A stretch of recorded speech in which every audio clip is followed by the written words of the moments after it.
agradecer a todos los que vinieron 5:30. Es como que es una emoción ver que viene gente temprano. Yo los felicito y les agradezco y los incentivo a que lo sigan haciendo. Gracias. Nosotros estuvimos impuntuales. Pasa que fue un día largo. O sea, los jóvenes estuvimos de la mañana haciendo varias cosas.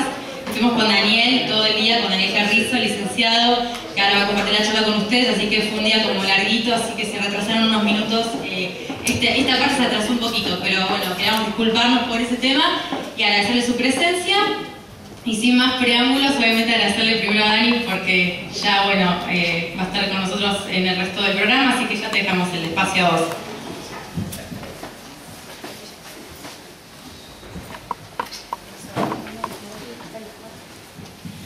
Buenas tardes. Y otra vez sopa. Para algunos que me vienen soportando desde esta mañana, vamos. ¿Por qué se sientan todos allá atrás? Eso dicen, ¿no? Que son tipos. No, es que quieren que yo vaya hacia ellos. A las 7:30 se quieren bajar, me dicen por aquí. No, yo porque en realidad esto no es una charla donde yo vengo a exponer. Ustedes saben que generalmente yo no hago así ni los sermones, ¿sí? Cuando doy alguna predicación inclusive, yo intento participar y que participen conmigo, porque es la mejor manera de que yo aprenda. Yo vengo para aprender. Les traigo algo que son disparadores, vamos a charlar en realidad de un montón de cosas, pero a mí me gusta aprender y yo me llevo mucho de los lugares a los que voy, por eso siempre estoy esperando que me inviten, porque me llevo preguntas nuevas, me llevo conceptos nuevos, siempre hay alguien que dice algo que yo no lo tenía pensado, y entonces me gusta la interacción. Y si se sientan muy atrás, no los veo, y a mí me gusta que levanten la mano, no los veo, se quedan con la pregunta a ustedes, a mí no me sirve, ¿sí? Y ustedes tampoco pueden reflexionar conmigo. La idea es que reflexionemos todos juntos. Les pido que pasen más adelante, ¿sí? Los convencí, che. Vamos para allá. No, es para tenerlos más cerca. La próxima les tiro con el micrófono en la cabeza. No, aparte soy súper cariñoso y me gusta mirar a la gente a los ojos y que me miren y abrazarlos y besarlos y decir te quiero. ¿Hacen todo eso ustedes en la vida de ustedes? ¿Dicen te quiero? ¿Sí? Cuesta decir te quiero a veces, ¿no? Sobre todo el que no queremos nada. Uno dice, bueno, pero eso es hipocresía. No. Estamos obligados a... el Señor nos pidió que amemos a nuestros enemigos, a nuestros adversarios. Muy bien, vamos a repasar un poquito. Yo les voy a contar a los que no estuvieron lo que hicimos hoy. Hoy me invitaron, ¿sí?, aquí a la iglesia para tener el culto, digamos, del sermón joven, ¿sí? Así lo llaman aquí. Así que pudimos tener un culto joven a la mañana de adoración a Dios, donde los jóvenes participaron de lo que era un sermón, tenía que ver con abrir la palabra de Dios, y repasamos algunas cosas que querían los jóvenes escuchar y charlar un poco, ¿sí? A ver, ¿quién va a ser de los que estuvo esta mañana? Que me cuente lo que escuchó esta mañana. Nadie levanta la mano. O no escucharon nada, o no les importó nada, o son muy tímidos. Bueno, es Samuel que está entreteniendo la mitad del auditorio. ¿Qué dijimos en el culto esta mañana? ¿Quién puede ayudarme a decir qué pasó en el sermón joven? A ver, ¿quién le cuenta a los demás lo que pasó hoy en el culto joven? Ah, perdón. No, acá que no te escucho, pasa. Oh, no se ve, pero se escucha.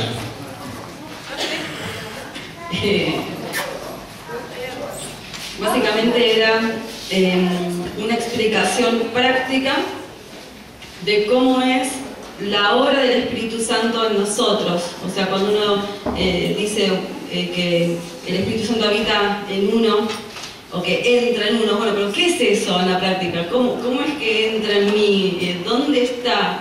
Y en base a eso, obviamente, nos explicó, no te dejes mucho, y bueno, y en base a eso nos explicó cómo está formada nuestra psique, nuestra mente, que además de la mente tenemos genética también y la tendencia pecaminosa, que todo eso también... me estoy olvidando. Pero digamos que todo eso somos nosotros, y que es el Espíritu Santo el que está trabajando. ¿Estoy bien? El Espíritu Santo, si nosotros lo dejamos, entra por el subconsciente, pasa a estar también en el preconsciente, donde es traído todo el tiempo que podemos, y donde hace la obra más importante y más profunda es en el inconsciente, todo el tiempo desde la raíz, digamos, cambiando todas esas semillas que traemos desde Adán y Eva hasta el día de hoy. Qué maravilla. Con alumnos así, en realidad lo que vimos es, básicamente contestamos una pregunta de esta manera que más o menos hace esta interacción entre qué relación hay entre nuestra mente, ¿sí?, y el Espíritu Santo, ¿sí? ¿Acá todos tenemos mente? Sí. Algunos estamos de mente, pero ese es otro tema. Ese es otro tema también. No, todos tenemos mente. ¿Los animales tienen mente? No. Y lo digo yo por la cabeza.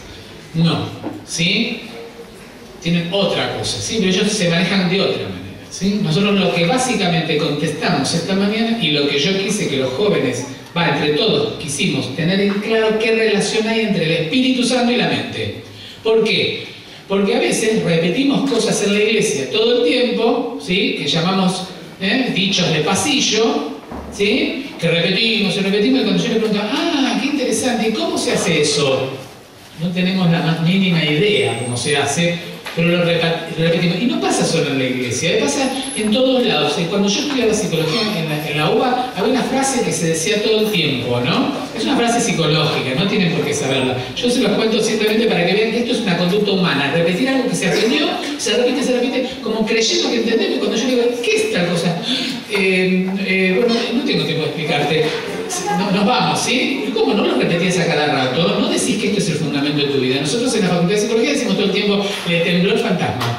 Es una frase en psicología que tiene que ver con ciertas cosas que pasan a nivel... No es que los psicólogos creemos en fantasmas. Es una cuestión de nuestra mente, que la llamamos de esa manera, pero cuando nos tocó ejercer, dejamos de ser alumnos y ejercer un poquito la docencia y preguntábamos en un examen, bueno, ¿qué es temblar el fantasma? No tenían la más pálida idea de lo que se estaba hablando, ¿se entiende? Eso nos pasa en la facultad, pero también pasa en la iglesia. Hay frases que se repiten, primero que muchas veces ni siquiera sabemos dónde están, pero tampoco sabemos lo que significan. Y a veces, inclusive, caemos en decir en un momento una frase, ¿sí?, y cuando nos conviene decimos otra que suenan sinceramente contradictorias. Esto vimos esta mañana. ¿Se acuerdan de esto? ¿Sí, los que estuvieron esta mañana? Sí. Por ejemplo, escucho. Lo escucho, mejor dicho. Por ejemplo, de lo que estoy diciendo, ¿qué ejemplos le vienen a la cabeza?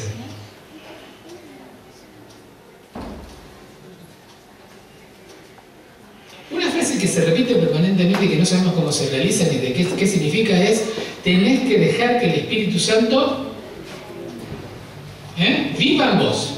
¿No? Y ahí tenemos frases, acá, ahí pelamos a Pablo, ¿no? Y lo pelamos a Pablo y decimos, porque Pablo dijo, no vivo más yo, más vive Cristo. Tenemos un problema. Primer problema que yo encontré, hay millones. ¿Lo repetimos esto? ¿No le decimos a alguien que lucha contra el pecado, le decimos, vos tenés que dejar de ser vos? Qué fácil que lo dicen. ¿Cómo se hace para dejar de ser uno mismo? ¿No decimos esto?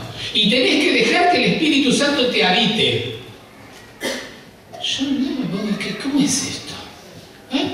Para nosotros es fácil porque la repetimos.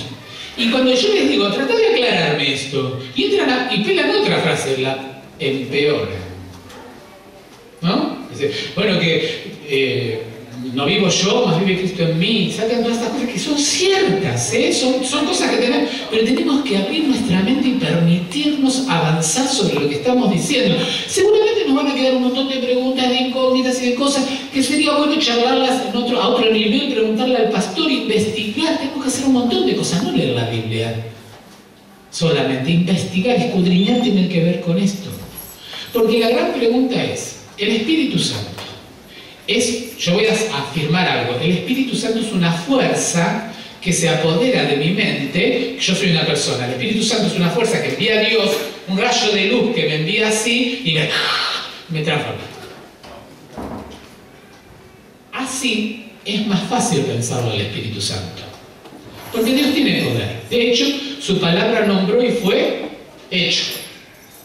Dios nombraría a Daniel, deja de ser ese que sos, Él lo nombra, eso sería el Espíritu Santo, ¿no? Lo que Él va nombrando, cuando llega a mi cabeza me transforma. Sería mucho más fácil pensar al Espíritu Santo y la obra del Espíritu Santo así en mi mente.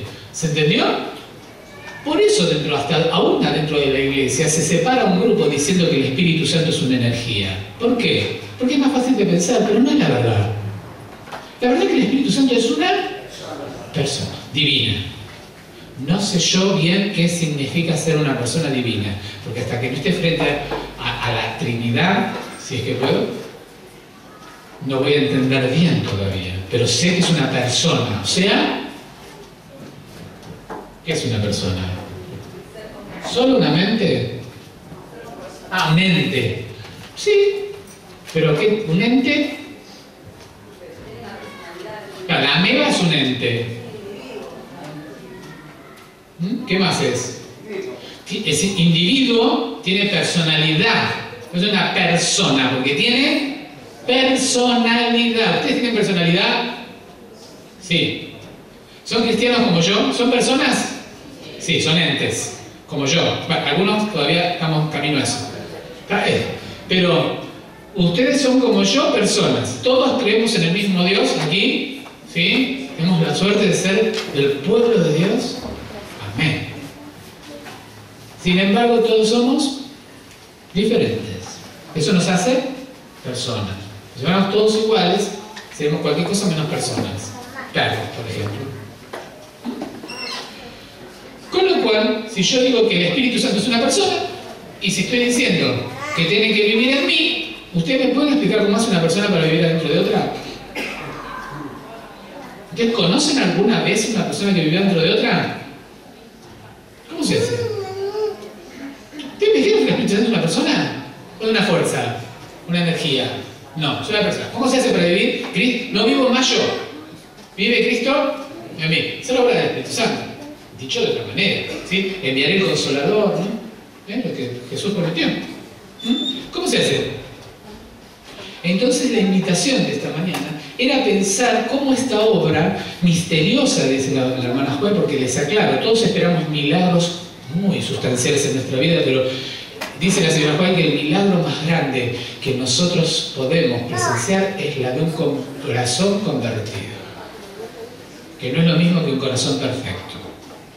Es un corazón en camino a la perfección, perfectible en todo caso, ¿sí?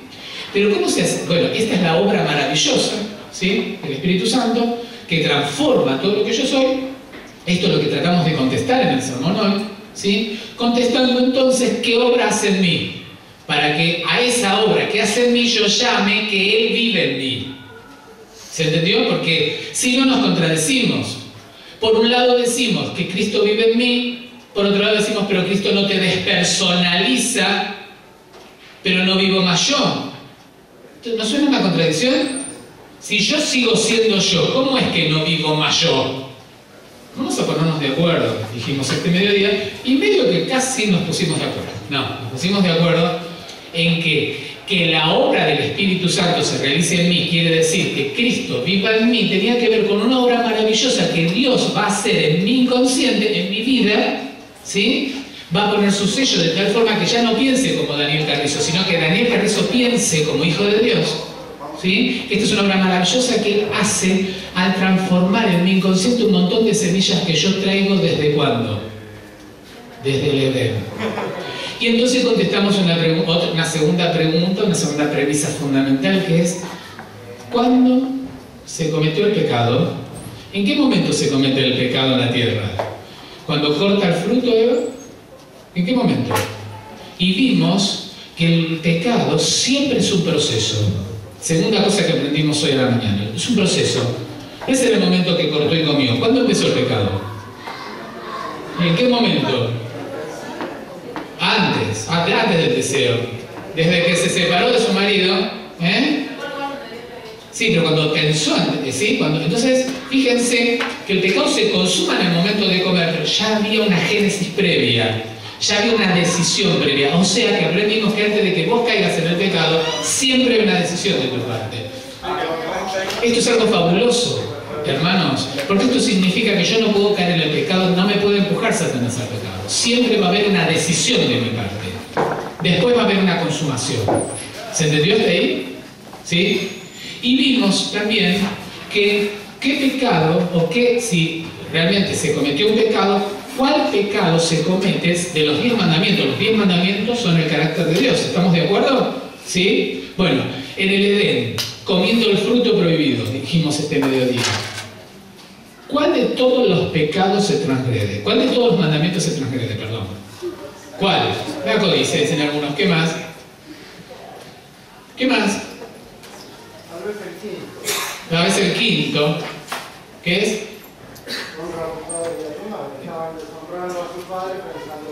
Muy bien. ¿Alguien tiene otra opinión?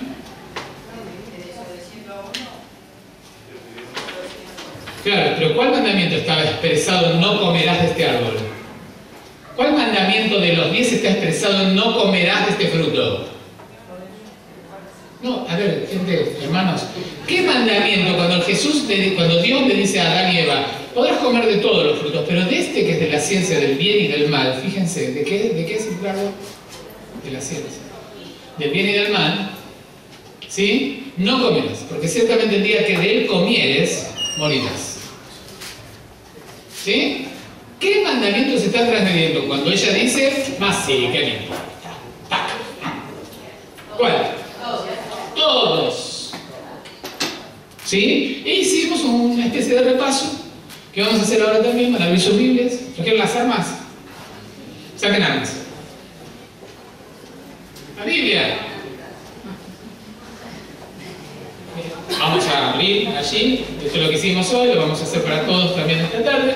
Vamos a abrir Éxodo 20, que son donde el Señor expresa los 10 mandamientos, los escribe, pero en realidad si es su carácter, Él empieza a tener carácter a partir del Sinaí. No, su carácter ya estaba expresado en el cielo, ¿sí? Y lo que se transgrede es su carácter. Por lo tanto, se transgrede todos los mandamientos. Fíjense, ¿cuál es el primer mandamiento? ¿Quién me quiere leer el primer mandamiento? En realidad deberíamos poderlos decir de memoria, pero bueno, tenemos problemas de memoria en el pueblo de Dios. ¿Sí? ¿Cuál es el primer mandamiento?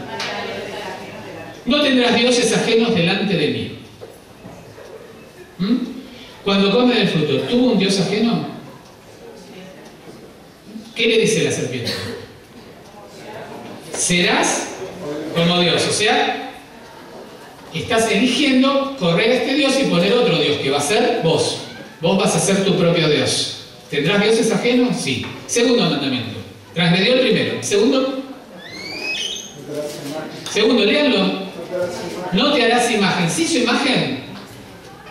¿Sí su imagen? Sí, el fruto, pero sí su imagen de lo que ella podía alcanzar si comía el fruto. Así iba a ser Dios y se imaginó, viene de imagen, se imaginó ella diosa. ¿No? A las mujeres les pasa esto, ¿vieron? Que encanta la diosa. Si no, diosa sabia. No, quiso ser diosa. Porque si hubiera querido ser sabia, no hubiera pecado, porque Salomón le pidió sabiduría. No, pensó que con la fruta iba a ser sabia. No, pensó que con la fruta iba a ser Dios. Serás como Dios. Le creyó a Satanás. Se imaginó diosa. ¿No? Tercer mandamiento. No tomarás el nombre de Dios en vano. ¿Sí? ¿Tomó el nombre de Dios en vano? ¿En qué momento? No inventen, gente, piensen nada más. Exacto. ¿Qué le dice la serpiente? Así que Dios te dijo que no podés comer de los árboles que hay en el huerto, tienen que pillones. ¿Qué le contesta Eva? ¿Qué contesta? Lean, ¿qué contesta Eva? No, dice, no, de todos los árboles podemos comer, más del fruto del árbol, del bien y del mal, no lo comeremos, ni lo... No dijo en ningún momento el Señor que no lo podían tocar. Dice que no lo comerás. Así que, ¿sí? Ya está tomando el nombre de Dios en vano. Dice que Dios dijo algo que no dijo. Y a veces hacemos eso nosotros. A veces le hacemos decir a Dios, yo todavía estoy buscando dónde dice la hermana Juan que se va a salvar uno de cada 20. Frase hecha, digo yo siempre en la iglesia, que los que coman carne no se van a salvar. No lo dice en ningún lado. Hace 13 años que estoy buscando en varios idiomas la cita. Eso es tomar el nombre de Dios en vano. Es cierto que nos recomienda no comer carne, porque por supuesto tiene que ver con preparar un pueblo que esté más despejado en su mente, porque vienen ataques muy fuertes y yo tengo que estar muy claro. Eso no quiere decir que todos los que comen... Es más, ella dice en algún momento que aquellos que no puedan por razones de salud deberían seguir comiendo. Es más, si ustedes leen Mensajera del Señor van a descubrir que la señora Juan, cuando iba a un pueblo a predicar, pero le habían preparado comida de carne, comía carne y se sentía vegetariana igual. Sí, Francisco. Quería decirte que la cita en algún momento te la voy a alcanzar, pero dice que en ese momento ni uno en 20. Pero es una comparación, no dice que se van a salvar. Si seguimos así, si yo la leí, está dando una... Es una metáfora. Sí, pero es una metáfora. Y nosotros aseguramos que se va a salvar uno a cada 20. O sea que acá, 1, 2, 3, 4, 5, acá habrá 4 o 5. No, nos podemos salvar nosotros todos y a lo mejor toda otra iglesia se pierda. Además es condicional. Es condicional, lo aseguramos. Entonces sembramos un miedo que el Señor no quiere sembrar en nosotros. Eso es tomar el nombre de Dios en vano. Cuarto mandamiento. Todo entero, por favor. Cuarto mandamiento. ¿Quién puede leerlo? ¿Transgredió cuando comió el fruto el cuarto mandamiento?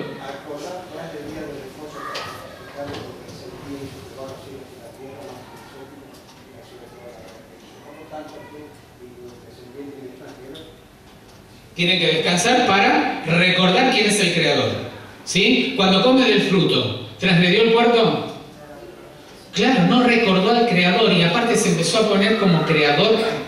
Si ella es Dios, si yo voy a ser Dios, ¿sí? ¿Qué me importa guardar el séptimo día? Ya no me importa más quién creó porque yo voy a ser Dios. Ahora a partir de acá soy yo. Quinto, honra a tu padre y tu madre. Honró a padre y madre, su creador era el padre, su padre. No honró a padre. Sexto, no matarás. No mató, a todos nosotros nos mató. Una degenerada esta Eva.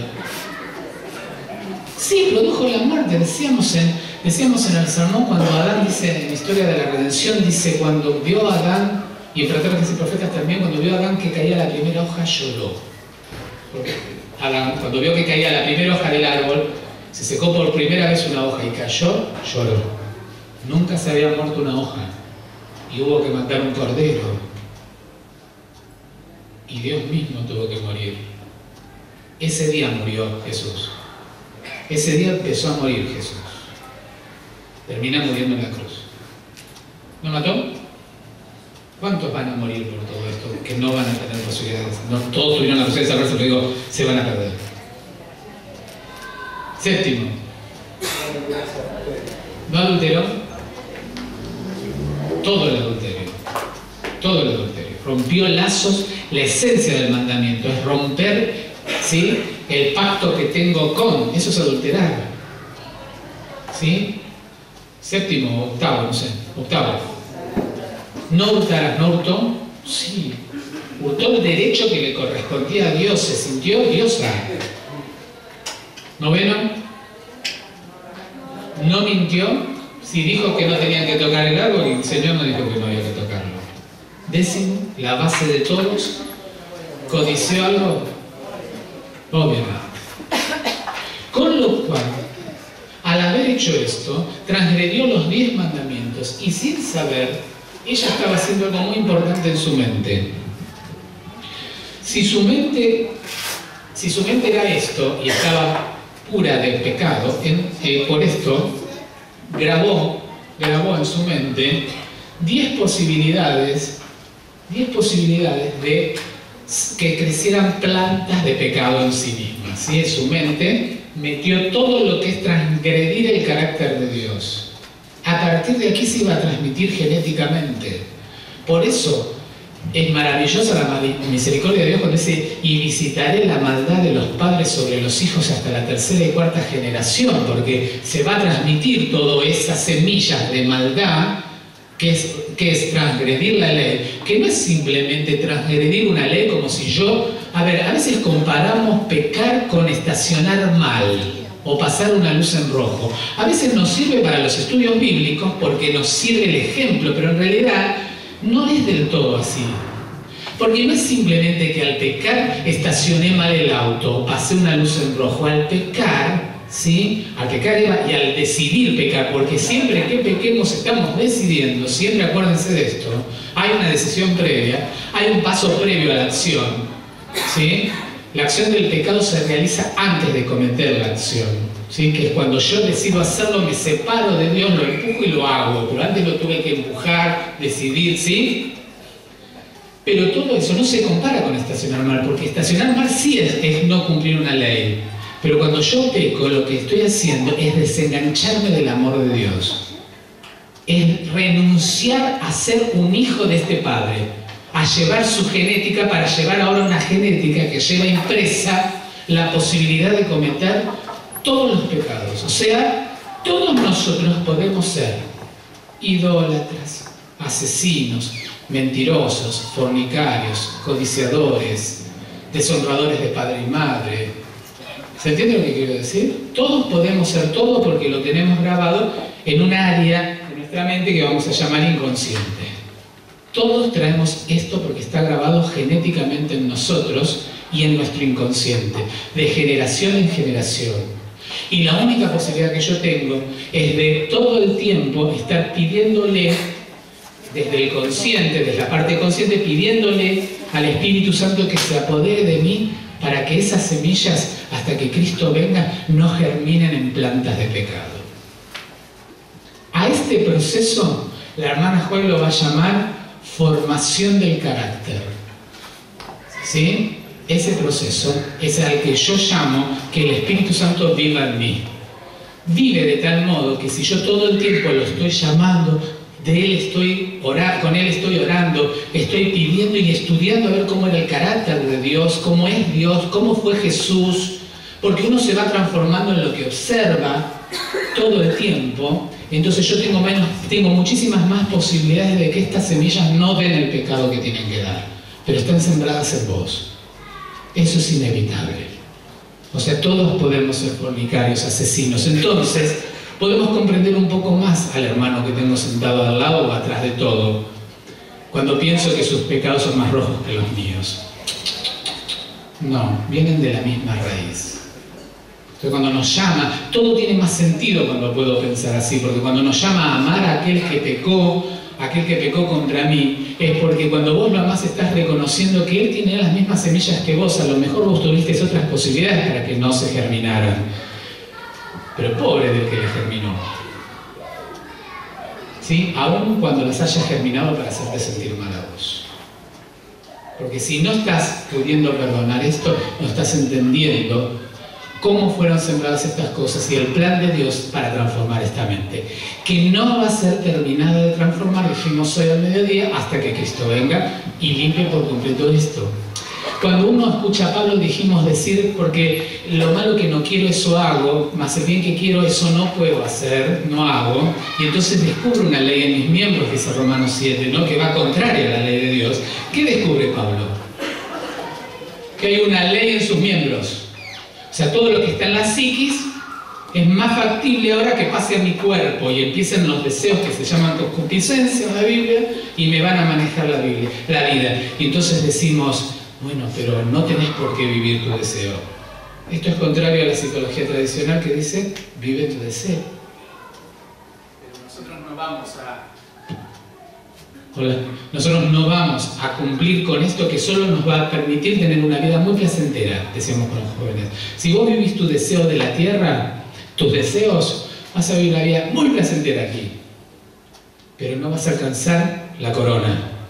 En cambio, si vos renunciás a todos los deseos que vayan contra la voluntad de Dios, el premio está a las puertas. Eso vimos al mediodía. ¿Les pareció interesante a los que no fueron, a los grandes, a los adultos? ¿Estuvo bien? ¿Sí? ¿Les parece que pudo haber sido bueno? ¿Sí? Sí. Esa es la santificación, sí. El problema es que en el proceso de santificación yo también puedo tener un proceso contrario que se llama el de endemonización. O sea, yo tengo la misma capacidad para que la impronta del Espíritu Santo, las marcas del Espíritu Santo me marquen de tal manera para que mi vida no se funde en generar pecado, o que Satanás tome las riendas de mi vida. Entonces nosotros creemos, decíamos hoy al mediodía, que cuando hablamos de endemoniados solo hablamos de personas, decía Claudia por ahí también, que creemos muchas veces que son personas que sacan baba por la boca y rompen cadenas en los cementerios, ¿sí? Como los de Gadará, claro, el de Gadará. Pero en realidad endemoniado es todo aquel que no tiene el Espíritu Santo. Porque no hay terceras posiciones, solo hay dos. O soy de Cristo o soy de Satanás. El que dice yo soy libre, no soy ni de Cristo ni de Satanás, se equivoca, es de Satanás. ¿Sí? Solo una elección consciente de ser de Cristo puede hacer que Él pueda trabajar en tu inconsciente. Sin elección consciente por Cristo, aunque no elijas a Satanás, sos de Satanás. Y esto es, ni siquiera necesitas matar a alguien para eso. ¿Se entiende esto lo que estoy diciendo? O sea, la ira, por ahí, ya lo tocamos acá en otro momento cuando hablamos de endemoniados. Si se acuerdan, yo les conté 2 casos que tuve. La señora Joya habla de grados de dominio demoníaco. Dice que el proceso de formación de carácter es gradual. Y por lo tanto, hay grados de dominio de posesión, ya sea del Espíritu Santo o de los malos espíritus. Todos los que no se entregan sin reservas para que el Espíritu Santo more en ellos, están en mayor o menor grado bajo el dominio de la posesión de Satanás. Y da las citas.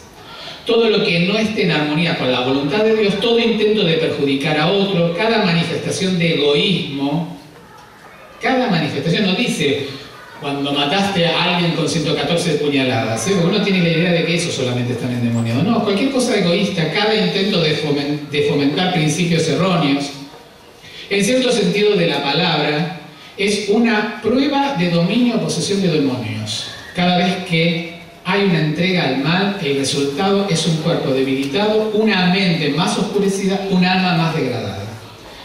Y más adelante va a decir que de modo que la principal diferencia entre los que responden en forma ocasional y los que responden habitualmente a las insinuaciones de Satanás es una diferencia de grado y no de clase. ¿Sí? La vida del rey Saúl es un ejemplo. O sea, yo puedo ser demoníaco porque todo el tiempo estoy haciendo cosas demoníacas, entonces tener una posición entera, o puedo tener un grado, por ejemplo, la ira. En la ira, hermanos, muchas veces después tenemos que decir, ¿qué hice? No fui yo mismo, esas palabras yo no las pude haber dicho yo. Y ojo, hermanos, porque no estoy contradiciéndome con otro texto que dice, iraos pero no pequéis, pero está hablando de una ira, ¿sí?, con la limitación propia de tener el Espíritu Santo, sino cuando doy rienda suelta a mi ira y soy capaz de lastimar a cualquiera de cualquier manera. Si no, piensen en sus ataques de ira. La ira no puede venir de una mente santificada, aunque no significa que no me ponga mal ante determinadas cosas y me enoje. En esta airaos pero no pequéis es que la ira no lleve a que cometas algún pecado. ¿Sí? Por lo tanto, es bastante distinto que aquella ira que me lleve a matar. Porque ¿saben una cosa? Alguien para mentir tiene que tener ira. Lo que pasa es que ya no la sentimos. Nos hemos naturalizado, pero cuando uno va a mentir, tiene ira. Cuando uno, por supuesto, cuando uno va a matar. Aunque mate despacito, Ay, no, pero le enterró el cuchillito despacito, despacito. No existe eso. Hay ira. Y el padre de la ira es Satanás. Así que todo, bueno, les pongo estos 2 ejemplos, pero pongan cualquiera. Cuando quiero matar a alguien. Cuando me enojo tanto con alguien que le deseo la muerte, hay ira. Cuando me enojo tanto con un hermano, ¿no? Le digo, y a ese lo nombraron anciano. Hay ira. Y cuidado con la ira, porque puede venir el pecado. ¿Por qué? Se posesiona Satanás. Estoy hablando de la ira nada más. No se imaginan la cantidad de cosas que se puede hacer con Satanás. Y eso hablamos al mediodía. Después a la tarde me dejaron como 2 minutos descansar. Me metieron un sándwich en la boca. 3, tenés razón. 3 minutos me metieron un sándwich en la boca. Literalmente, para que me calle. Y me sacaron afuera a hablar con los más jovencitos que anonadado yo, los jovencitos hacen unas preguntas extraordinarias, tienen unos jóvenes maravillosos, son juveniles, ¿no? De 13 a 16, maravillosos. Las preguntas iban de ¿por qué el Señor le dijo al ladrón en la cruz, de cierto te digo, hoy estarás en el reino de los cielos y no iba a estar hoy? Miren las preguntas de un chico. Yo no sé si pueden valorar esto, pero yo salí hinchadísimo. Qué jóvenes que hay en el pueblo de Dios. Eran poquitos, pero valiosísimos. No importa la cantidad, hermanos. Importa la calidad. Y bueno, preguntas, ¿por qué Jesús no se casó? ¿Ustedes se lo preguntaron?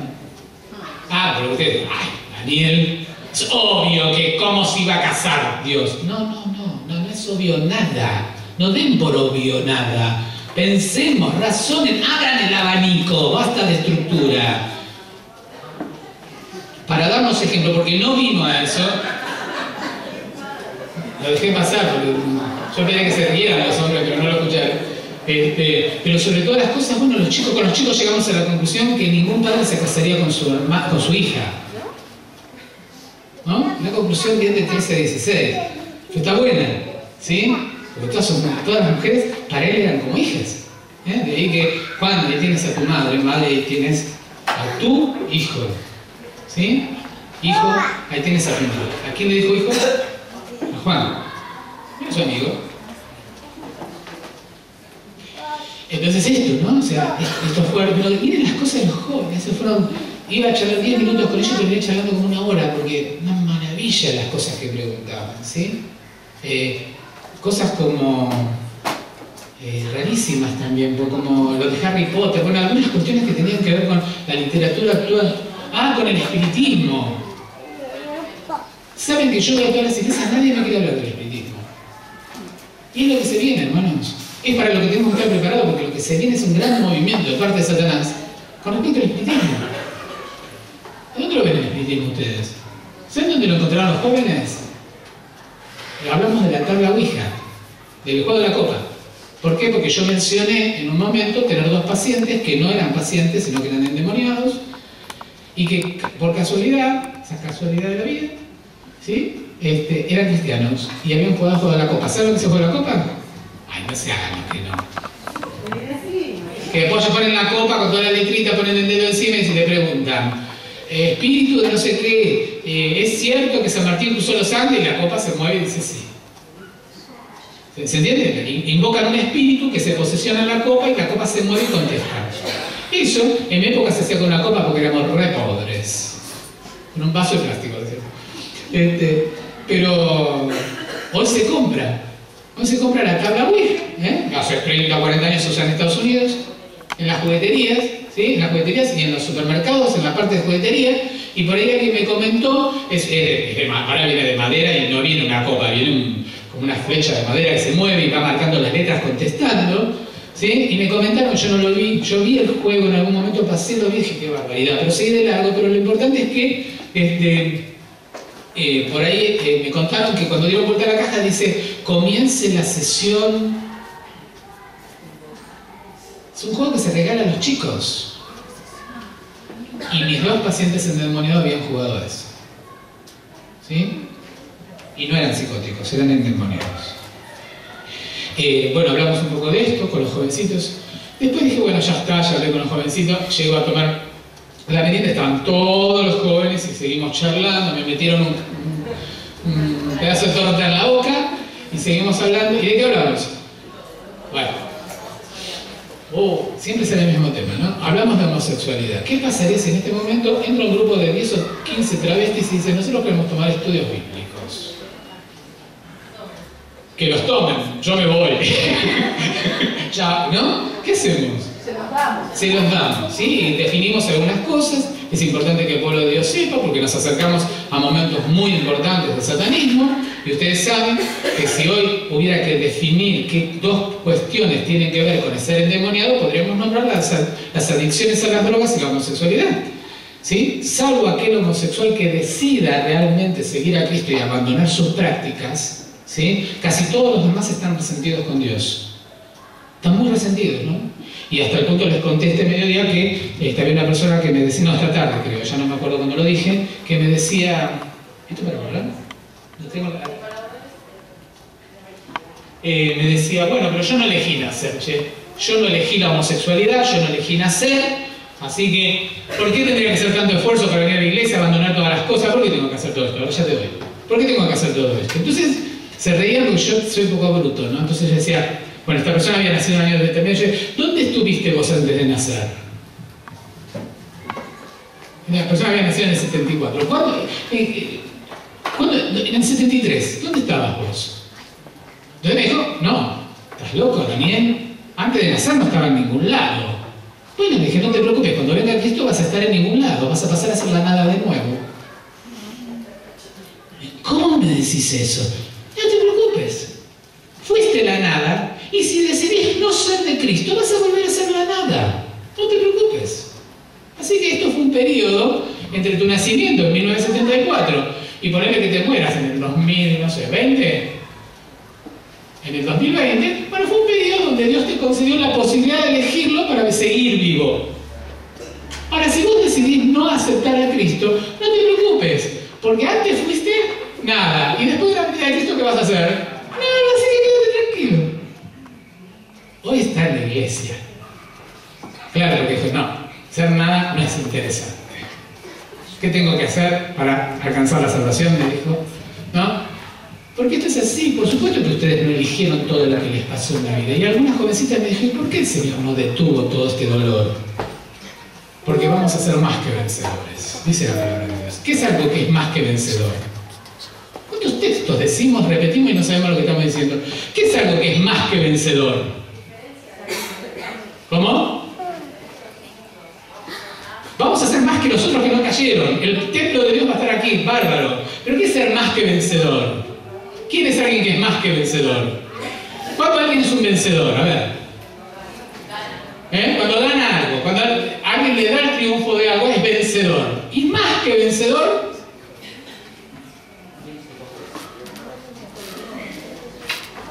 Más que vencedor, pensemos. Si yo vine hoy acá es para que pensemos, hermanos. ¿Qué es ser más que vencedor? No escucho. Más fuerte. Tengo a Samuel. Ustedes acuérdense que tengo a Samuel en la vida. Ese es el más que vencedor.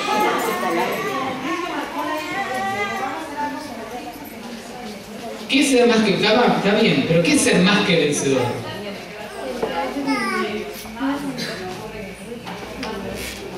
Ser más que vencedor es no haber tenido ni tener lucha. Cuando soy más que vencedor es que no tengo nada que alcanzar. Más que vencedor es alguien que ya no tuvo lucha, no tiene lucha. Vamos a ser más que vencedores porque cuando estemos en la nueva tierra ni siquiera nos vamos a acordar lo que pasamos acá. Eso es ser más que vencedores, es como no haber luchado. Alguien que es más que vencedor es alguien que no luchó, que no tuvo la necesidad de luchar.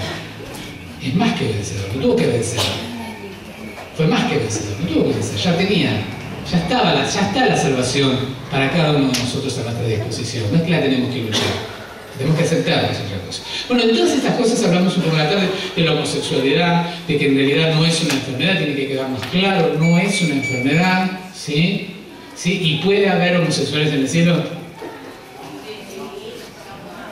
¿Sí? ¿No? Convertidos, sí. Porque si prostitutas y ladrones irán primero al reino de los cielos, ¿por qué no puede? ¿Se entiende esto? ¿Sí? Creo que había una mano anterior y me la comí, perdón. Si en esta iglesia un matrimonio igualitario, así dicho, ¿qué pasa ahí? Tenemos muchos problemas que resolver, ¿sí? Porque yo decía, hermanos, por supuesto que lo del matrimonio igualitario está mal en cuanto a la palabra matrimonio, porque en realidad el matrimonio es una institución sagrada fundada por Dios en el Edén y coronada, no en el Edén, sino muchos siglos después, miles de años después, cuando Jesús va a una boda, ¿sí? Si Jesús hubiera estado en contra de las bodas, no hubiera habido una boda. ¿Sí? Con lo cual, la resignifica la boda cuando va a las bodas de Caná. Y aparte convierte el agua en vino. Esto es muy importante. Convierte el bautismo en su sangre. Esto es muy importante. Son símbolos muy fuertes. Pero, lo que está mal de eso es que sea un matrimonio. Porque yo creo que las personas merecen y tienen el derecho ¿sí? Tienen ciertos derechos, aunque estén equivocados, porque siguen siendo criaturas de Dios, dijimos.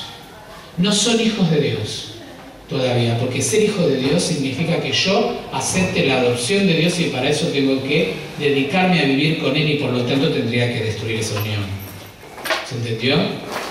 Pero no está mal todos los derechos que quedan metidos en esto de los derechos legales, en cuanto a que una persona viva con otra, la cuidó, la curó, se murió y viene la familia del otro y le sacó todo y lo dejó en la calle.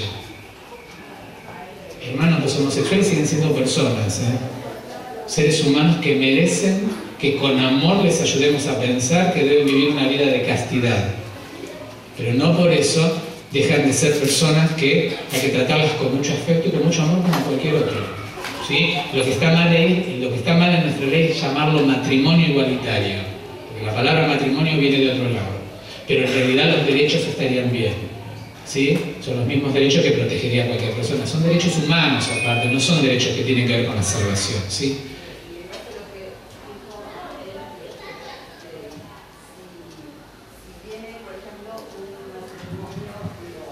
La base era esa, si viene un matrimonio aquí era la idea, ¿no? ¿Qué hacemos? ¿Qué hacen? A ver.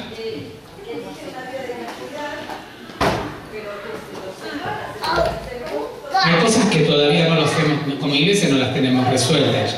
Vamos a ver cómo se van resolviendo sobre la marcha. Pero lo que me importa más es el concepto de amor que tiene que haber debajo de todo esto, ¿sí?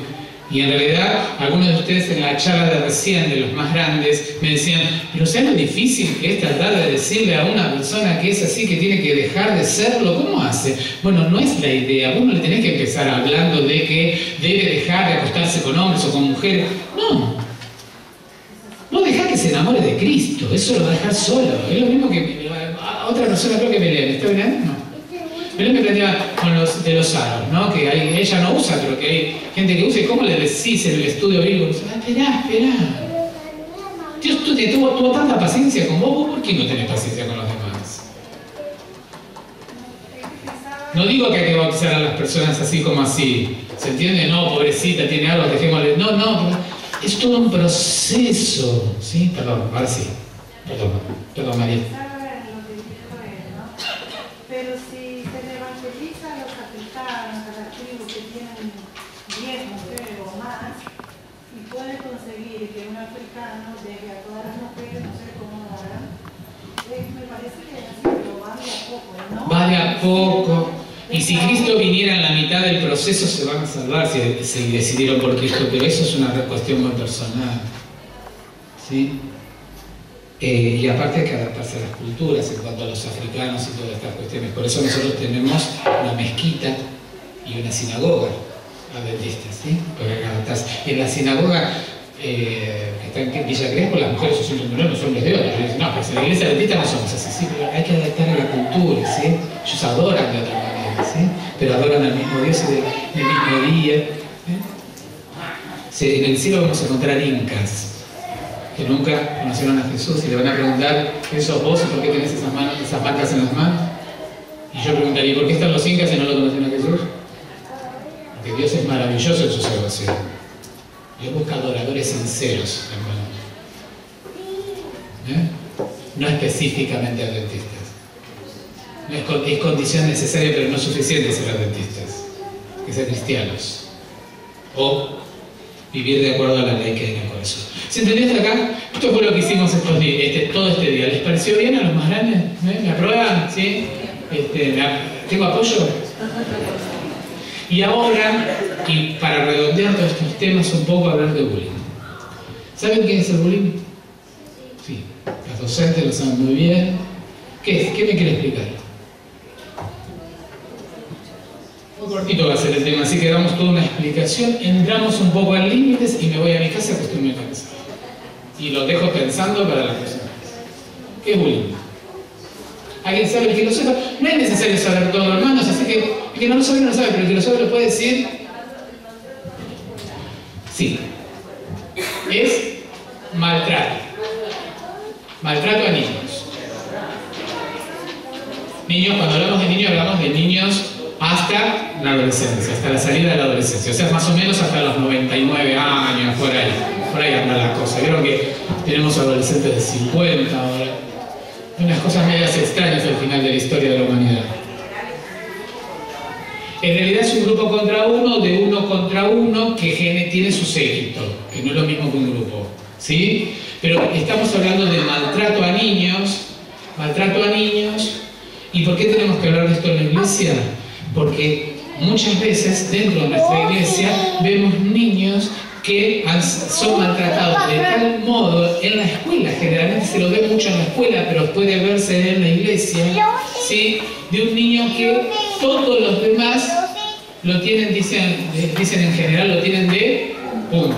Y le dan, y le pegan, y lo cargan, y lo empujan, y lo mojan, y abusan todo el tiempo de él en forma de maltrato, y van a generar un niño con una característica muy particular, que es un niño apocado, callado, un niño que baja mucho su autoestima, ¿sí? Y por lo tanto va a tener grandes problemas para conocer a Dios.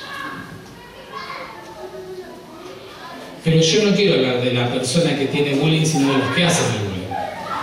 Porque ¿quiénes son los que pueden hacer que un chico tenga problemas así? O sea, vamos a ver el otro lado de la moneda hoy. No vamos a hablar del chico maltratado y golpeado, sino de los maltratadores, o sea, de los propiciantes al bullying, ¿sí? ¿Se entendió? ¿Por qué tenemos que hablar de los propiciantes al bullying? Porque están adentro de nuestras familias. Porque a veces decimos, no, pero en la iglesia no, en nuestros colegios no, y están. Entonces, si los golpeadores de niños, los maltratadores de niños vienen de nuestras familias, a nuestra familia les pasa algo. A ver, entre todos, ¿qué creen ustedes que le pasa a nuestras familias? En general, a lo mejor a la tuya no, a lo mejor tu pibe es buenísimo, tu sobrino es buenísimo, nunca maltrató a nadie. Cuidado, porque los maltratadores cuando llegan a la casa son unos santos, ¿eh? Son los mismos que después les pegan a las mujeres, pero ellos son hombres incólumes, ¿no? Son los mismos. Los estamos generando nosotros. Entonces la charla de hoy va directamente a pensar simplemente, si me ocurriera a mí, ponele que no te ocurre, pero si me ocurriera a mí, si yo fuera el papá, ¿qué crees que te está pasando? ¿Qué nos pasa como sociedad? La idea es pensarlo un poquito en esto y los dejo en paz. ¿Qué puede estar pasando?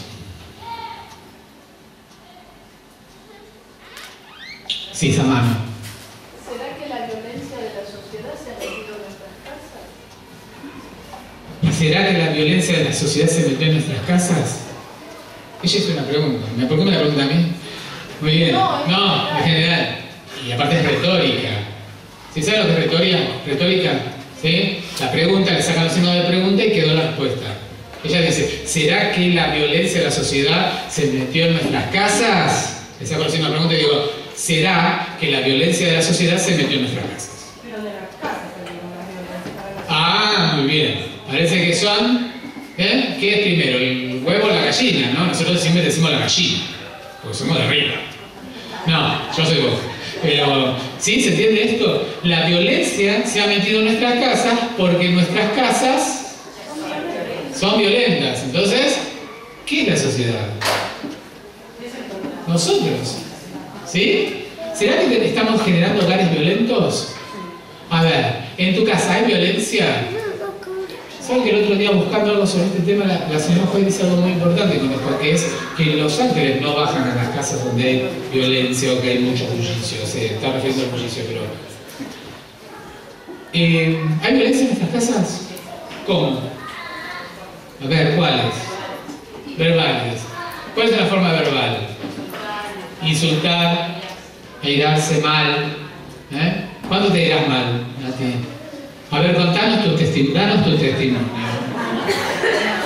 Cuando se pelea con el esposo de ella. ¿Y cuándo es pelearse mal? ¿Hay pelearse bien y pelearse mal? ¿Hay pelearse bien y hay que pelearse mal? ¿Hay que pelearse? ¿Hay que discutir? Sí, hermanos, el que no discute tiene un problema, ¿eh? Matrimonio que no discute me lo mandan a mi consultorio, no. Tienen que discutir, porque es como los cuchillos, ¿sí? ¿Cómo hace el carnicero? ¿Qué afila? Cuchillo contra cuchillo, ¿sí? Con lo cual,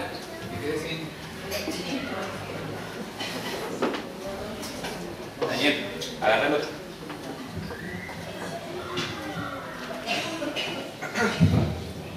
Con lo cual, se afila cuchillo contra cuchillo, ¿sí? Esto está bueno. No estoy hablando de asesinato ni de nada que se le parezca, ¿sí? Pero esto es así, ¿sí? Venimos cada uno de una cultura diferente, con un montón de cosas diferentes y por supuesto las tenemos que limar. Y se liman a veces discutiendo, pero discutir es una cosa y pelear es otra. Discutan, no hay problema, pero no peleen, porque pelear es cuando ya no tengo ganas de aprender, ni siquiera tengo ganas de enseñarte, tengo ganas de ganarte. Eso es pelear.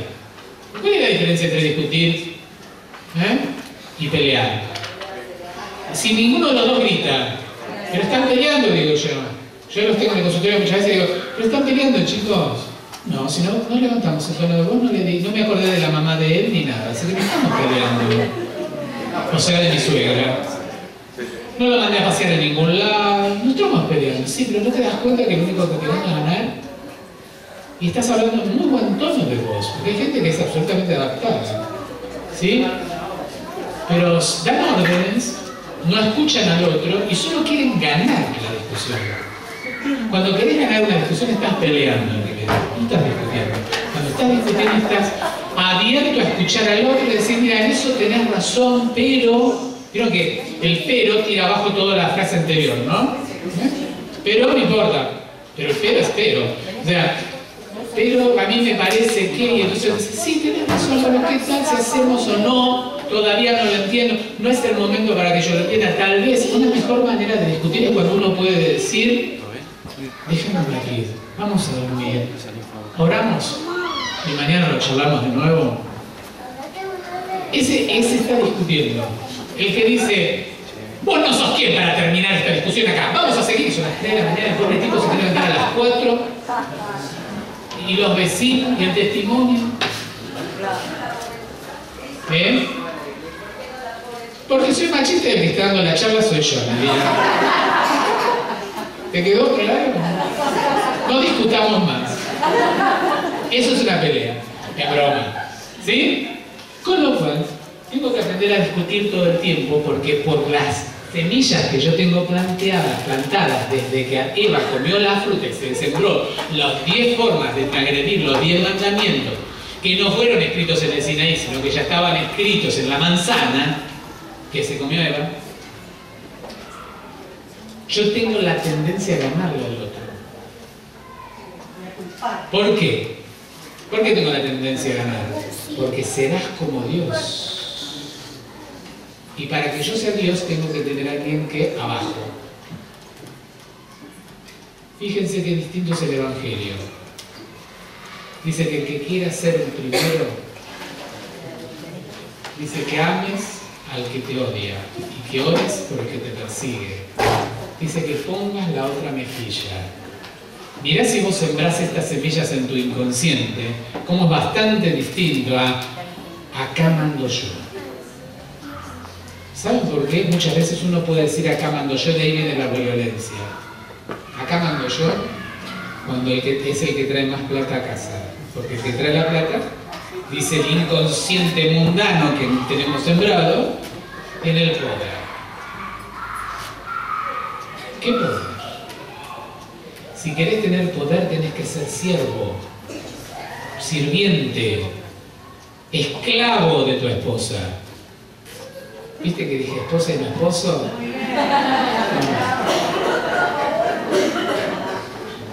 ¿Sí? ¿Para cuántos de nosotros estamos a los pies del otro? Porque decirlo decimos, pero la cosa es vivirlo. Hoy, ¿qué sería ser esclavo del otro en el mundo de hoy? ¿Cómo? Es siervo, me refería a la esclavitud como servido. No, pero ¿sabes qué pasa? Si Sergio se hace tu súbdito y vos su súbdita, no se va a sentir la diferencia. El problema es cuando uno es súbdito y el otro es el rey. Pero vos hacés de súbdito de tu esposo y que tu esposo sea súbdito de vos y vas a ver qué reinado hermoso va a ganar. Porque este es el reinado de Cristo, es el reinado de siervos. ¿Sí? Él se arrodilló a lavar pies mugriento. Yo lo decía en la charla con los chicos. ¿Ustedes se imaginan a Dios recibiendo en la adoración de millones de ángeles? Yo Yo nunca vi uno ni quiero porque creo que si no, no duermo esta noche, pero ángeles gloriosos, con voces perfectas. Y vino a hacer caca a este planeta, dolerle la panza, hacer pis. Cosas que nosotros las vemos naturales, pero que son escandalosas hasta nombrarlas. Y él vino a eso, a lavar pies mugrientos. ¿Por qué no podrías lavar pies mugrientos vos? Sí. El problema es el abuso de esto. Que vos te pongas de sierva y el otro diga, ¿sos mi sierva? Lavame los pies. Eso es... entonces el otro no se puso a mi servicio. Yo soy Adel y él no. Ahí tenemos un problema. ¿Sí? Pero hemos venido a servir. Y es fácil al marido, aunque te pegue. Ahora está Sergio que te pegó. Pero... Claro, pero es fácil servir ahí. Servir al que no te sirve. Servir al que piensa distinto de vos. Alguien me dijo, tendrías que hacer un sermón sobre la unidad en la iglesia. Yo dije, no, si no es necesario. ¿No estamos reunidos acá? Esto no es una reunión. Esto no es una reunión. ¿Estamos reunidos? ¿Sí? Están reunidos. Están reunidos. ¿Sí? Entonces, ¿para qué hacer? Recontra unidos. ¿Están unidos? ¿Hay divisiones en esta iglesia? Sí. ¿Saben que lo primero para curar algo es llamar a las cosas por su nombre? Dicen los 12 pasos de Alcohólicos Anónimos, reconocer que estás enfermo. Segundo paso, reconocer que hay un ser superior que te puede ayudar. Alcohólicos Anónimos, que no es de ninguna denominación, hermanos. ¿Hay una enfermedad acá? ¿Están divididos? ¿Sí? En todos lados los seres humanos están divididos porque discutimos, pero también peleamos. Y no estamos al servicio. Ojalá aprendamos antes de que Cristo venga, que podemos discutir y hasta pensar diferentes. Yo tengo un hijo espiritual acá sentado. Él es un hijo, ¿no? Yo lo que esté en mi corazón. Y decidí parirlo. Y lo quiero un montón. Y a veces hasta lo quiero ahorcar. Porque pensamos diferente. ¿Está mal? No. Pensamos diferente y hasta hemos tenido nuestros encuentros. Pero cuando el amor es tan fuerte, y el amor es Dios, porque Dios es amor, ¿sí? ¿Qué me importa? Él es más importante que lo que Él me pueda decir. Y lo que Él me da es muchísimo más importante que lo que no me da. ¿Qué me importa que piense? Al contrario, me obligó más de una vez a repensar una cosa. Cuando me dijo, bueno, me llama de modo particular a mí, no me importa. Dice, pero ¿no te das cuenta que Cristo es el segundo Adán y discutimos toda una tarde acerca del segundo Adán? Yo le discutí, pero después me quedé pensando y tuve que cambiar mi concepto porque yo no lo entendía y Él me ayudó. Pero yo discutí con Él, no peleé, porque si no me pierdo todo lo que todavía tengo que discutir y que me tiene que enseñar. ¿Cuánto estamos perdiendo cuando no nos unimos? Y eso es violencia. Es contrario al amor. Ámense, puedan mirarse a los ojos y decir cuánto se aman. Yo no necesito decírselo porque lo miro y ya sabe. Pero a veces nos pasa dentro de la iglesia, a veces nos pasa dentro de casa. ¿Nos pasa dentro de casa? ¿Hemos tenido ganas alguna vez de separarnos de nuestro esposo o de nuestra esposa? Hemos tenido ganas de decir, mira, este hijo que es adicto a las drogas, que se vaya. Ya está, no lo aguanto más. Esto escucho yo todos los días en mi consultorio. Esposas o esposos que dicen, no lo aguanto más. ¿Qué aguantás? Y Cristo te aguantó a vos. Vos todavía no empezaste. Cuando le das permiso a estos pensamientos vas a pelear. Y en la pelea hay violencia. Una violencia que hace que nuestros hijos crezcan en ese mundillo de malas palabras. Y créanme que cuando digo malas palabras no me estoy refiriendo a la que ustedes piensan, a otras. Vos sos como tu madre. Eso es una mala palabra. Ahí está tu hijo. O vos sos como tu madre y el pibito está escuchando y dice, no, abuela, ¿verdad? Y para el nieto, ¿sí? Seguramente para Claudia, mi mamá debe ser una vieja pesada y encima gallega. ¿Sí? Pero para mí, para Samuel es lo mejor que tiene después de la madre. escuchan esto y entonces se les parte la cabeza en 25.000 pedazos y eso es violencia. Eso es pelear aunque no estén discutiendo.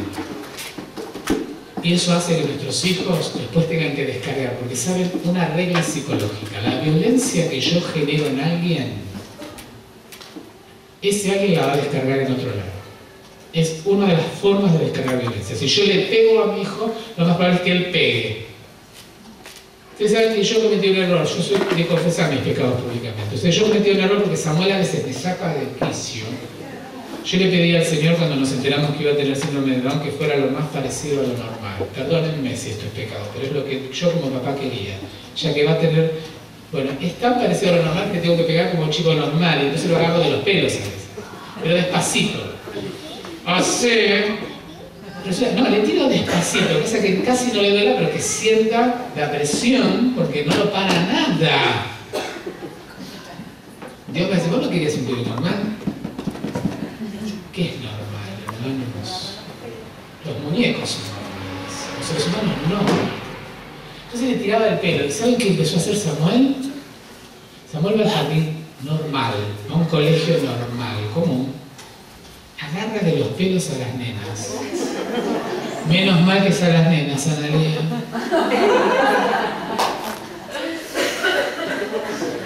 Entonces yo dije, psicólogo.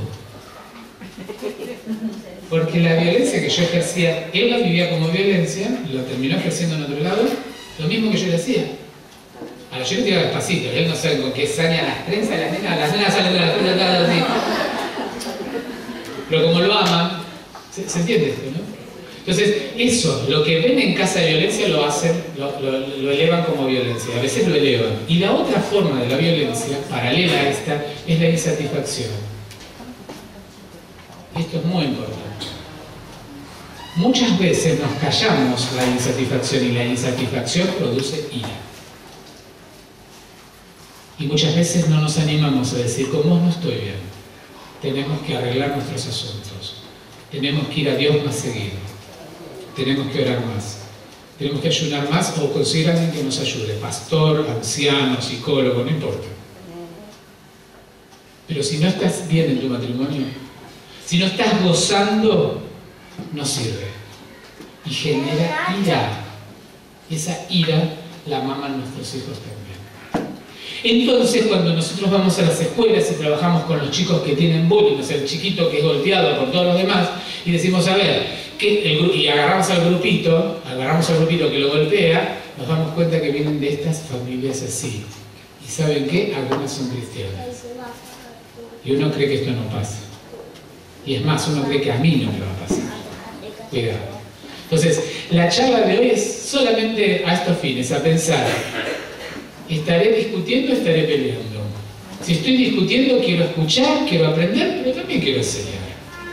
Tendré cosas que aprender, aunque mi ego me diga, no tengo nada que aprender, vos sos el que tenés que aprender. Pero no, logro bajarme y decir, no, voy a escuchar. O tengo que ganar de alguna manera. Y las formas de ganar, que generalmente son muy machistas, esto es cierto, y ahora sí hablo en serio, tienen que ver con vos te callás la boca, tienen que ver, esto se termina acá, chistes como vos te pareces a tu mamá, ¿sí? Estoy hablando de todas formas de obturar la comunicación en una pareja, por ejemplo, ¿sí? Que no tiene que ver con el golpe, porque el golpe es una forma de resolver un conflicto malo, de una forma mala, pero también hay pellizcones, piropos en el medio de una discusión, chistes, silencios, amenazas. Así no vas a tener sexo por 15 días. Sí. O al revés. Violaciones en matrimonios. Y usted dice, no, pero mi hijo no ve lo que hacemos en la cama. Esas cosas se traducen de miles de maneras. Hay caras, hay gestos que los chicos interpretan. Y que después los tenemos en los colegios golpeando a otros. ¿Sí? O cometiendo cualquier tipo de abuso. O se dejan golpear porque ven cómo golpean a mamá. Entonces una forma de aliarse con la madre golpeada por el padre es dejarse golpear por sus amigos. Si son varones y si son nenas, buscar una pareja que las golpea para sentirse como sus madres. Y todo porque en casa hay violencia que viene de la sociedad. Pero si mi casa es violenta, incrementa esa sociedad con violencia. Es un círculo. Tal vez tengamos que parar acá. Amigos, hermanos míos, ustedes saben cuánto quiero esta iglesia yo. Sería mi segunda iglesia, si no la primera. Necesitamos cortar con la cadena de violencia que hay en nuestro interior, porque hay violencia en las parejas, en las familias, hay violencia con los hijos. Estoy harto de escuchar pibes que me dicen: mi papá no me escucha. Mi papá jamás fue a verme como jugué a la pelota. En ese semejante grandulón todavía te acordás de lo que pasó hace 20 años.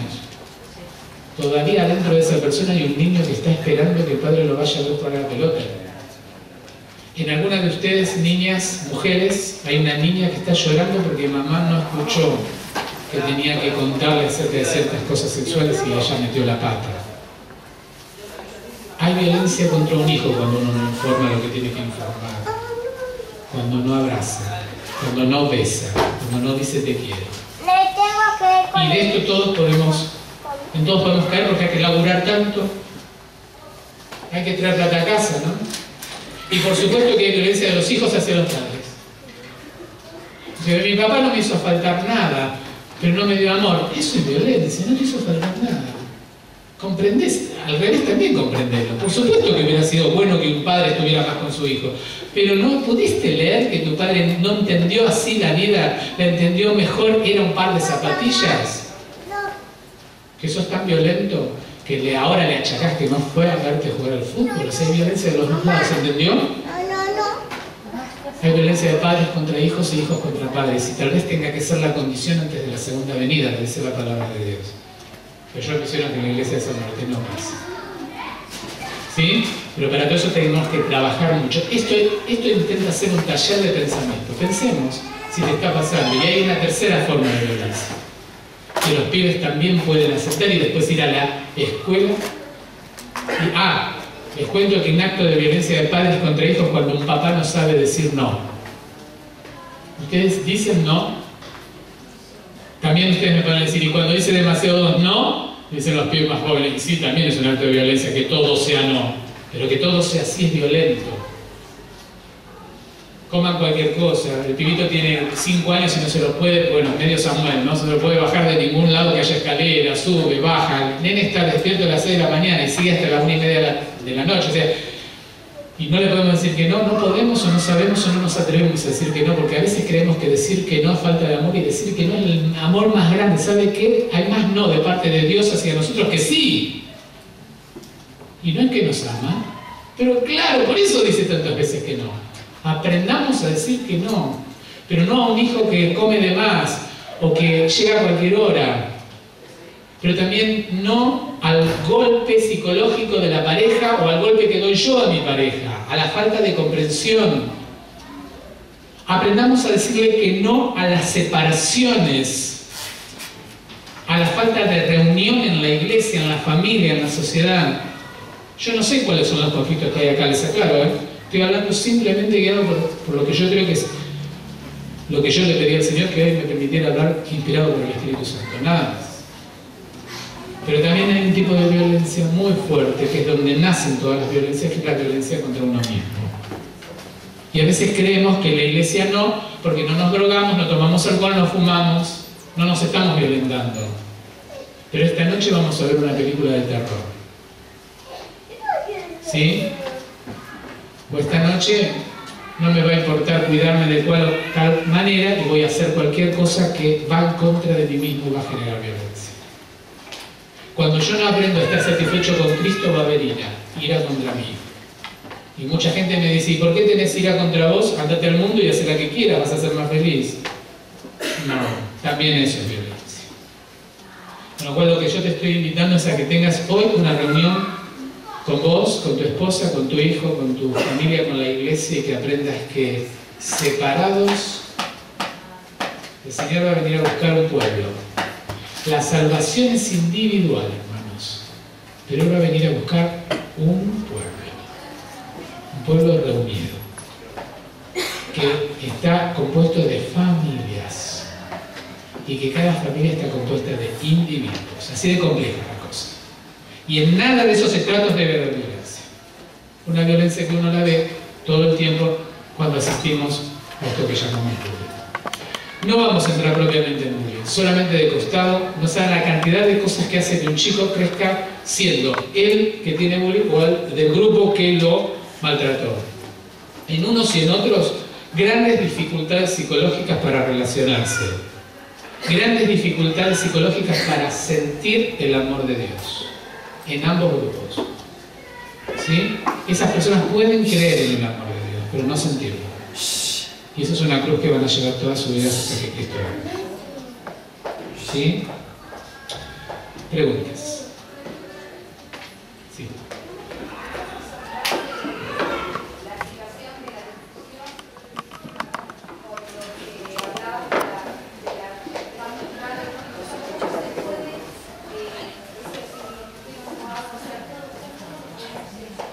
Es que discutirlo...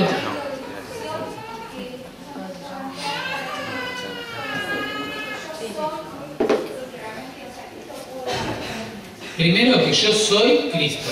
Tengo que ser, no Cristo, no estoy trayendo nada de la New Age, quédense tranquilos, pero quiero decir, yo tengo que tener esa mentalidad, yo tengo que representar a Cristo aún en la discusión.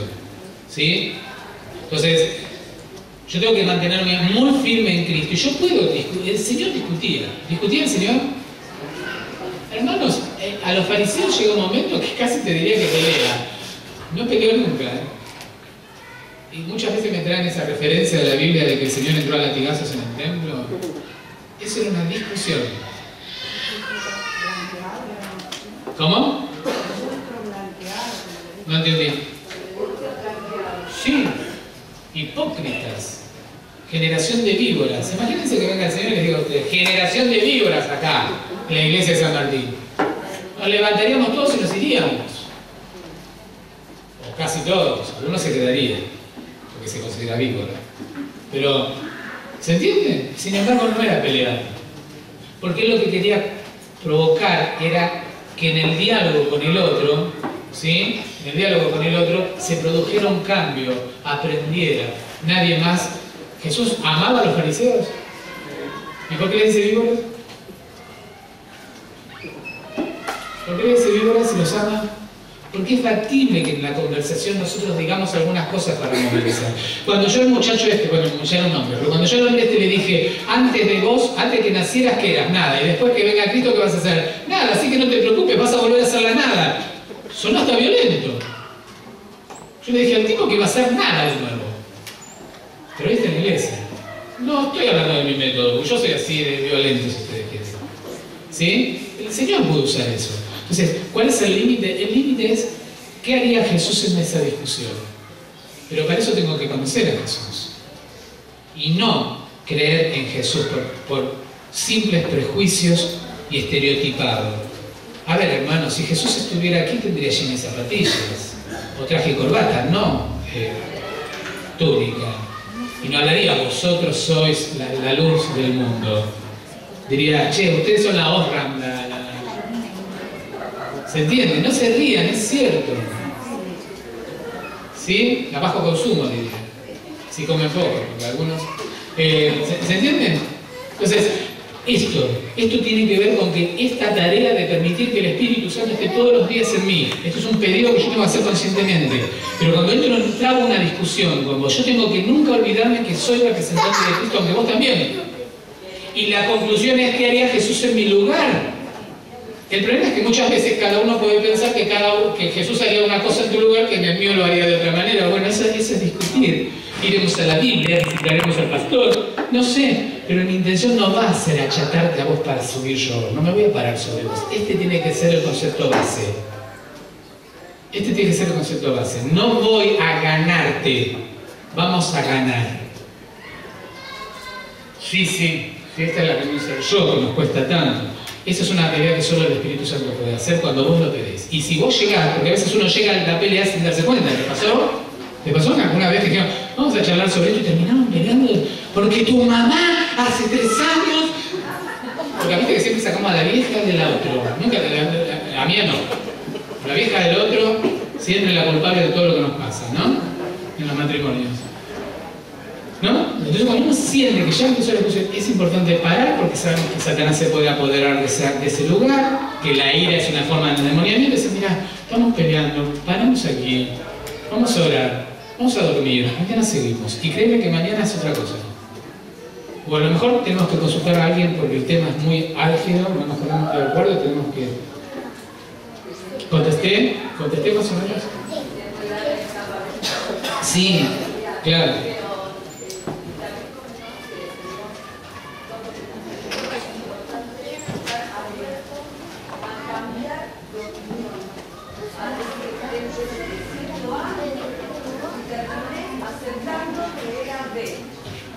Bueno, pero eso puede llevar muchos meses.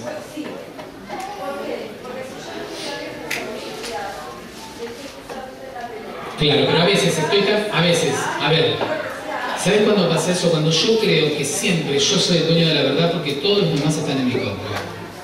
Hay una tendencia natural a creer que cualquiera puede convertirse en mi enemigo.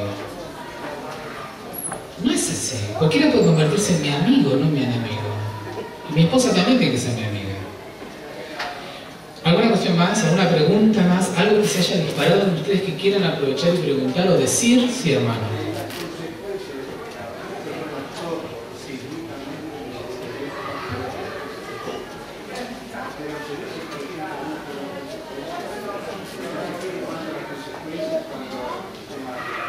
Sí, en realidad hay que tener cuidado con esa frase que yo la escucho en muchísimas iglesias, esto de Dios perdona todo pero no quita las consecuencias. Hay que tener un poquito de cuidado con esa frase. Yo les voy a explicar por qué. ¿Ustedes creen en un Dios que perdona todo pero no quita las consecuencias? A ver, ¿quién cree esto? Ah, bien, aquí nadie. Ah, 2, 3, 4, ahora pasaron las manos. Más o menos. Ah, qué problema, bien, encanta. ¿Ven? Esto es discutir, está bueno. No, así no, porque así es pelear, a ver que no entiendo. Yo soy una exfumadora. Sí.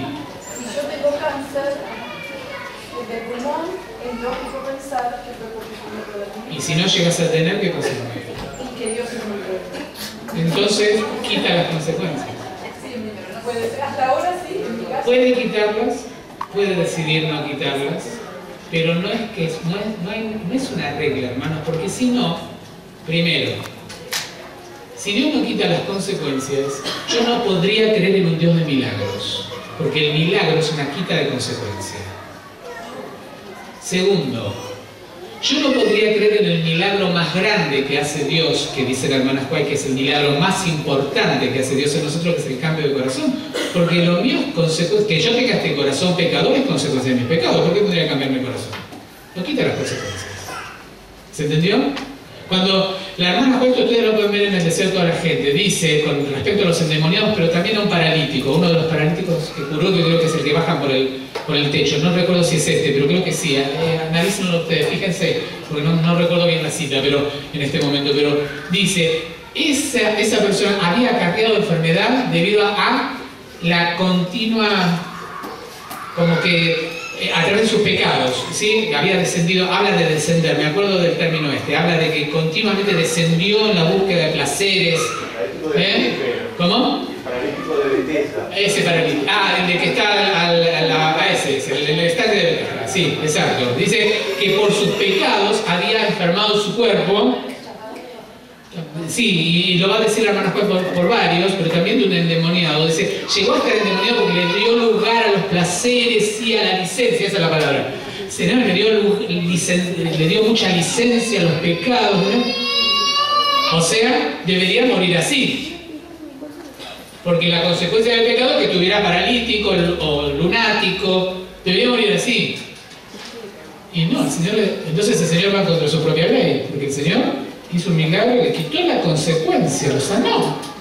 La consecuencia del pecado es la enfermedad. Él le dice, levántate y anda, y sacó la consecuencia.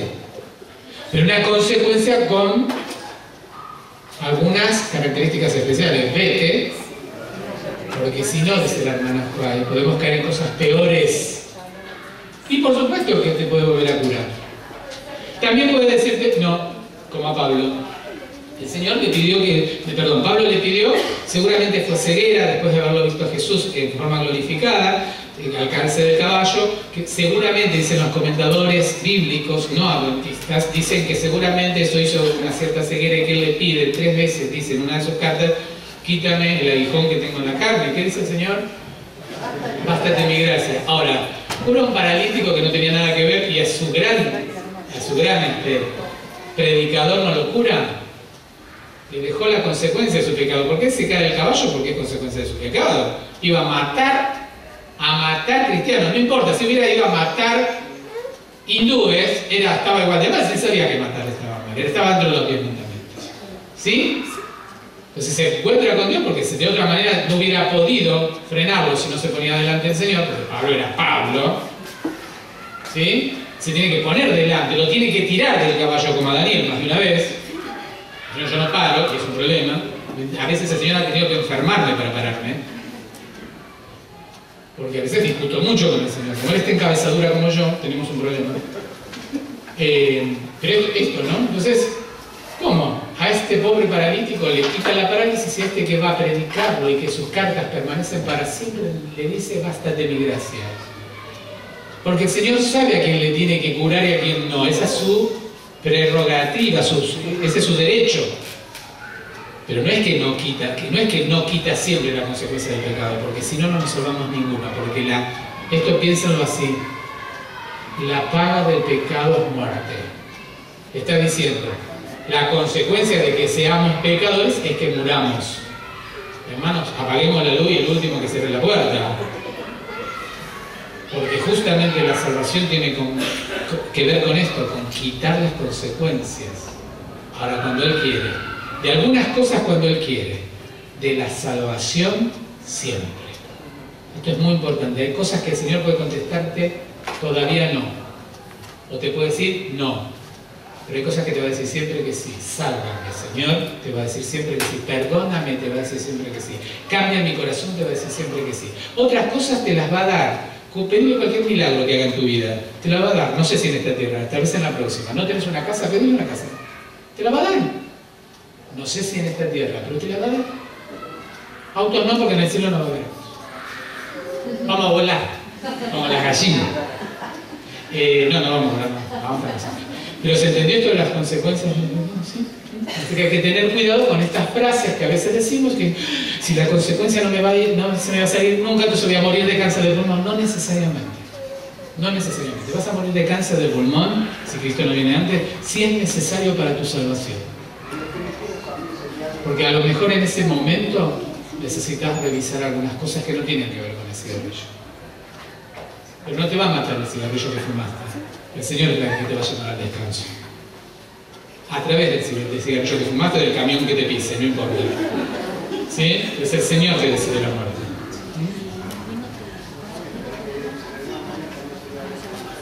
Sí.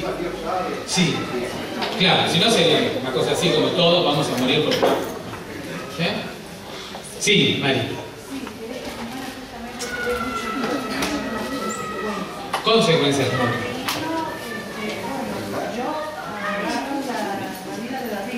Sí.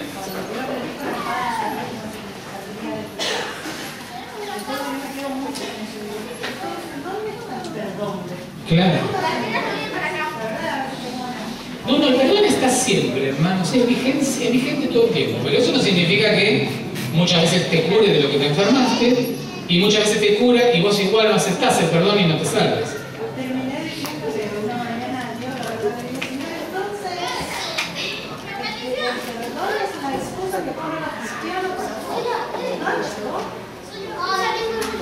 Es fuerte, ¿no? ¿Qué le dirían a la hermana? ¿Qué dicen a una hermana que va y le toca el timbre y dice, no hay perdón de Dios? Porque mira lo que descubrí. ¿Qué le dicen? ¿Hay perdón? ¿Cómo? Ore, claro. Ahí está metiendo Satanás ideas, pero ¿hay o no hay perdón? ¡Ay, sí! Claro, no importa, pero si la tenés... Bueno, pero mientras sea una discusión no hay problema. No hay problema. El problema es que te llegues a pelear con vos por eso. Porque te generarías violencia. Y eso puede generar cáncer. Sí. Un pensamiento bíblico que se encuentra en Éxodo cuando se aparece el Señor delante de Moisés. El libro 50 pasando le dice: Jehová, tardo para la ira, pero grande en misericordia. Y dicen solamente que castiga el pecado del padre hasta la tercera y cuarta generación.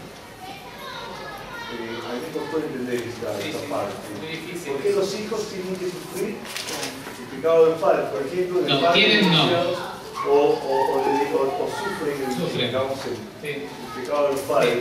Por ejemplo, padres divorciados o hijos divorciados.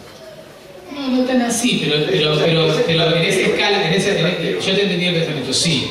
Por eso es muy importante lo que hacemos con nuestras vidas. Cuando uno dice, sobre todo a los jóvenes, cuando uno dice, ¿qué me importa? Yo no tengo hijos, me voy a chupar una cerveza esta noche. No saben que están sembrando una semilla para que sus hijos sean alcohólicos. Pero el Señor prometió visitar a ese hijo.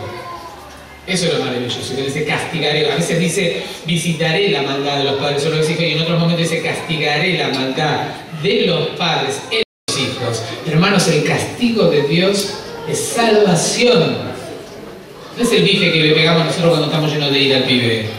No, lo castiga por algo que no hizo para que se salve, aun cuando el padre no se haya elegido no salvarse y chuparse toda la cerveza. Le castiga el gen, ¿se entiende esto? Le castiga lo genético que tiene desarrollado para que se salve. Porque lo que más le interesa a Dios es salvarte. Lo que más le interesa a Dios es salvarte, aunque tengas que entrar a los sopapos en el reino de los cielos. Es muy difícil perderse, ¿eh? Y es tan fácil. ¿Algo más? ¿Alguien más quiere tener una reflexión? ¿Algo más para decir sobre este tema? Pensemos entonces en las violencias que puede existir en mi medio, en mi persona, con mi hijo, con mi esposo, con mi iglesia. Pensemos en solucionar este tema. Y sí, por supuesto, no podemos solos, porque si no, no sería una iglesia, sería una clase de psicología. Y no intenta hacer eso. ¿Sí? Tenemos un Dios maravilloso que quiere ayudarnos. Y esto es muy importante. Sin Él no podemos. Pero Él, sin nosotros, no quiere. Y esto es muy importante. Sin Él no podemos. Pero Él, sin nosotros, no quiere. No quiere obrar una acción de magia. Quiere que vos hagas algo. Y yo algo tengo que hacer para que lo pueda hacer. No es que la salvación es por obras. Pero sin obras no hay salvación. ¿Sí? Empecemos a ver qué nos pasa. A todo nivel, ¿sí? Y si no podemos, aún en la oración, y tenés muchos problemas con este tema de violencia y de falta de límites, si orás 3 veces por día, orás 6. Si orás 3 minutos, orás 9. Si nunca ayunaste, ayunás. Si no alcanza aún, pedirle al Señor que te diga que buscar un profesional, al pastor, a alguien que te pueda ayudar. Estamos para eso. Que Dios nos bendiga, que realmente esto sea una realidad en nuestras vidas. Deseo de todo corazón que el Señor haya podido, aunque sea disparar ideas, que ya disparando ideas en ustedes, saldremos de aquí distinto de cómo hemos entrado. Que Dios les bendiga. Los quiero un montón.